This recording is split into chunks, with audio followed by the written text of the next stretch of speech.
A graça e a paz do Senhor Jesus Cristo, tudo bem?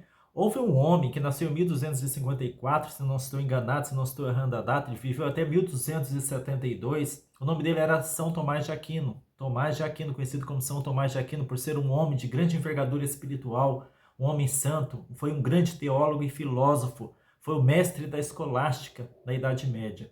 Então ele viveu no século XIII, 1200 e alguma coisa por aí. E ele era um homem que tinha um andar muito reto diante de Deus. Já que estou falando aqui sobre santificação, é importante que você venha conhecer um pouquinho da história deste homem, somente esse trecho que estou aqui narrando, para que você tenha ideia a respeito da sua própria condição diante de Deus e do seu dever de seguir a Cristo, do seu dever, da tua responsabilidade com relação às suas próprias escolhas na vida. São Tomás de Aquino, ou meramente Tomás de Aquino, ele era, como eu já havia dito aqui, um homem santo, um homem íntegro, um cristão verdadeiramente firme nos passos do Senhor, e ele procurava se santificar o máximo que ele podia, ele procurava andar na sua retidão diante de Deus. Tinha uma vida de consagração devocional muito grande diante de Deus. Era um verdadeiro exemplo para a sua época, como até hoje ele tem sido um exemplo, uma referência de cristão até hoje. Depois de Santo Agostinho, o que eu mais admiro também o que eu grandemente admiro, né, é Tomás de Aquino. Bom, uma certa senhora também cristã que comumente ia à igreja, mas que era arrastada frequentemente para os seus pecados, para as suas inclinações carnais, era arrastado constantemente para uma vida totalmente egocêntrica, distante de Deus, em outras palavras, para uma vida hipócrita que ela vivia na época, embora já fosse uma senhora de uma avançada idade que vivia até aquela idade nas suas transgressões diante de Deus. Ela observava constantemente Tomás de Aquino, observava o seu estilo de vida, observava a sua santidade, o seu andar correto.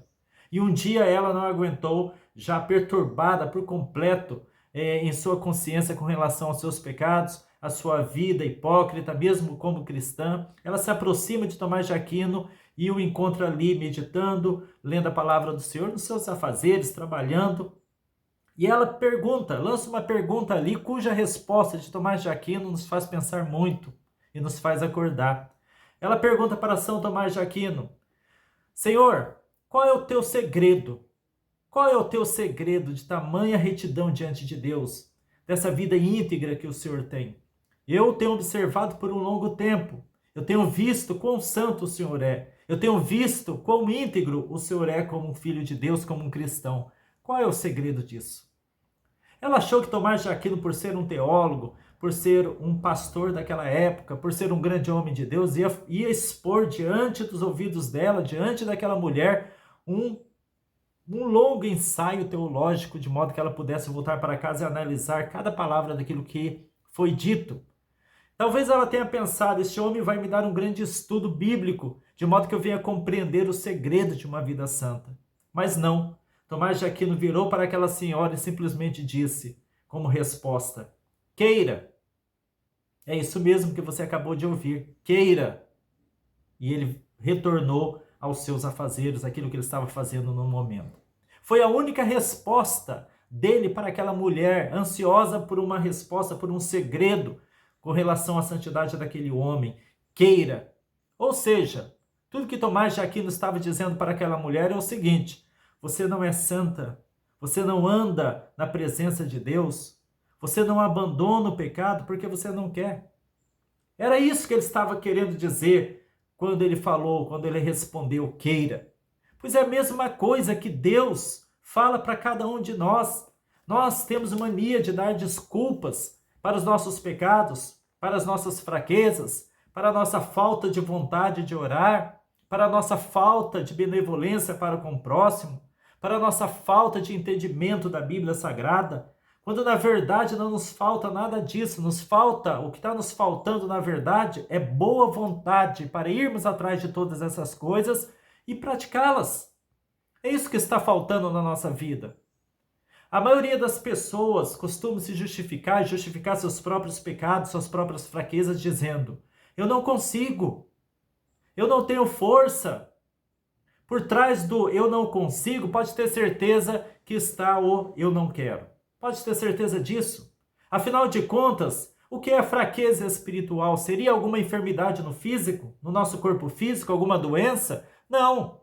A fraqueza ela não se encontra nas nossas pernas. Uma vez que as tuas pernas estão sadias, você pode perfeitamente ir à igreja, à casa de Deus, mesmo não tendo vontade de ir. Você pode, tuas pernas podem te levar até lá. Mas verifica-se que a fraqueza não se encontra nas pernas, não se encontra nas pernas. Eu não consigo ler a Bíblia. A tua fraqueza não se encontra em folhear as páginas sagradas. A tua fraqueza se encontra na tua má vontade, num coração sem vontade alguma de servir a Deus. Outro diz, eu não consigo abandonar o pecado. Não, você não quer abandonar o pecado. Outro diz, eu não consigo ser perfeito, então me acomodarei às minhas fraquezas, às minhas imperfeições. Não, você não quer ser perfeito, você não quer caminhar com Cristo.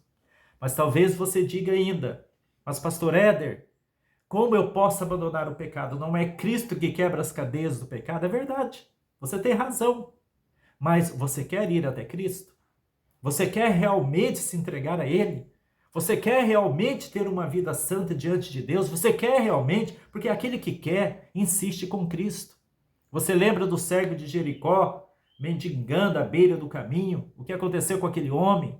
Gritou com toda a força dos seus pulmões, Jesus, filho de Davi, tenha misericórdia de mim.